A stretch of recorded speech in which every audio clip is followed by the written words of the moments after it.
Merci beaucoup mes frères et sœurs dans le Seigneur, que le Seigneur Dieu vous bénisse. C'est toujours votre humble, le frère Ecclésias.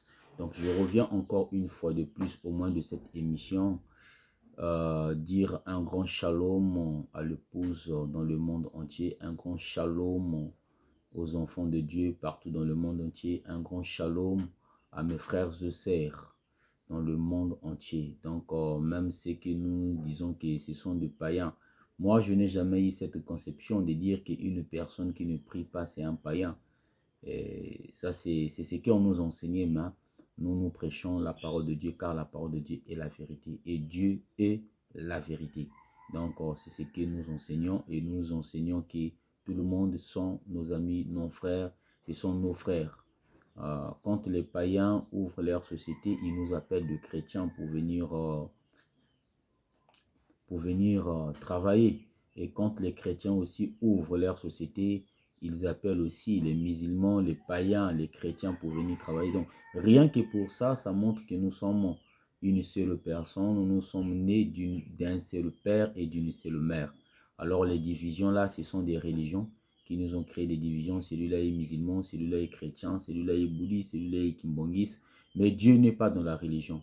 Dieu est dans sa parole et la parole de Dieu, c'est la vérité. Voilà la raison pour laquelle aujourd'hui, je reviens encore au moins de cette émission pour vous dire que j'ai toujours tenu à ma promesse. Ce que je vous avais dit, le Seigneur Dieu m'avait mis à cœur de prêcher et de prier pour ce pays pendant 3 mois. Donc le mois de janvier, le mois de février et le mois de mars, jusqu'à ce que les élections vont finir et nous allons toujours tenir notre parole par la grâce de Dieu et nous allons prier pour le pays. Et parce que ce pays-là, nous aimons bien ce pays, nous n'avons pas encore d'autres pays. Notre nationalité aussi, elle n'est pas douteuse. Donc, nous sommes des Congolais et nous devons prier pour notre pays. Alors, nous allons rentrer dans le vif du sujet. Le but de cette prédication, de cette exhortation, c'est prier pour le pays. Voilà la raison pour laquelle nous allons entrer un peu dans le bain et nous allons prier pour le pays. Et c'est un peu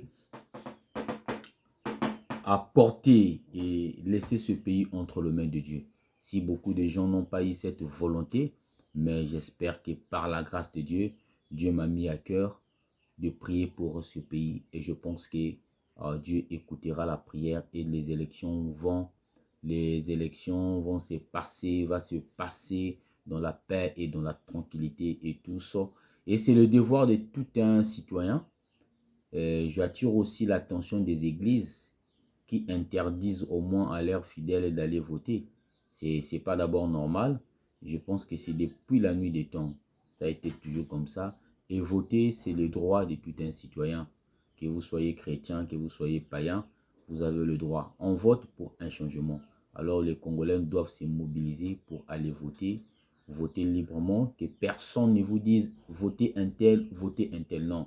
Votez selon la résolution de votre cœur, selon ce que votre cœur vous demande. Et je pense que nous allons aller, et moi-même aussi, je promets que je vais voter par la grâce de Dieu. Et je connais mon candidat que je vais voter. Alors l'objectif de ça, c'est de prier au moins au moment des élections, que tout ça se passe dans le calme. Qu'il n'y a pas les sangs, et je vais prier pour l'Afrique tout entière. Nous n'avons plus besoin de faire couler le sang. Nous avons déjà fait couler le sang. Et c'est ça qui cause le retard de l'Afrique. À chaque fois quand nous versons le sang, nous tuons des hommes, nous tuons la jeunesse. C'est ça qui cause le retard de l'Afrique. L'Afrique a connu beaucoup de retard à cause de ces choses. Mais nous allons prier pour ce pays.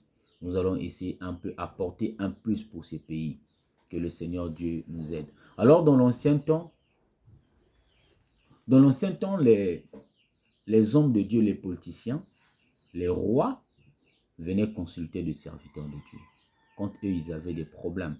Et ils venaient consulter des serviteurs de Dieu en disant que nous avons tel problème. Est-ce que vous ne pouvez pas apporter la solution? Et je pense que c'était bon. Et l'église ne se limite pas seulement à chasser le diable dans leurs églises comme les gens chassent le diable, non. Mais l'église apporte aussi l'Église apporte aussi un changement. Quand le gouvernement a un problème, l'Église aussi peut apporter des conseils parce que nous sommes des conseillers spirituels. Et je pense que nos chefs d'État respectent toujours des hommes religieux. Si aujourd'hui, on essaie un peu de s'amuser avec l'Église, blaguer avec l'Église, c'est parce que l'Église a perdu sa valeur. L'Église n'est plus dans l'assiette et je n'ai pas l'eau dans la bouche pour dire la majorité des hommes de Dieu qui entourent nos chefs d'État, c'est parce qu'ils ne sont pas vraiment de véritables hommes de Dieu. S'ils étaient vraiment de véritables hommes de Dieu, et je pense qu'un changement devait arriver. Et je pense qu'on devait construire des pays vraiment qui ont la crainte de Dieu, des pays vraiment, les autorités, nos autorités, et ils savent et ils connaissent au moins la place de Dieu. Parce que quand ils ont un problème, ils invitent les hommes de Dieu. Ce sont nous les hommes de Dieu qui les décevons encore en retour. Parce qu'on vous invite pour prier pour le pays. C'est une bonne chose. Rien que cet acte-là, c'est une bonne chose qu'un président de la République appelle les hommes de Dieu pour prier, pour remettre la nation entre les mains de Dieu. Mais à la fin des comptes, ces hommes de Dieu-là se retrouvent encore avec ces gens-là dans le secret. Et c'est ça qui perd l'efficacité de l'Église. Et je pense que l'Église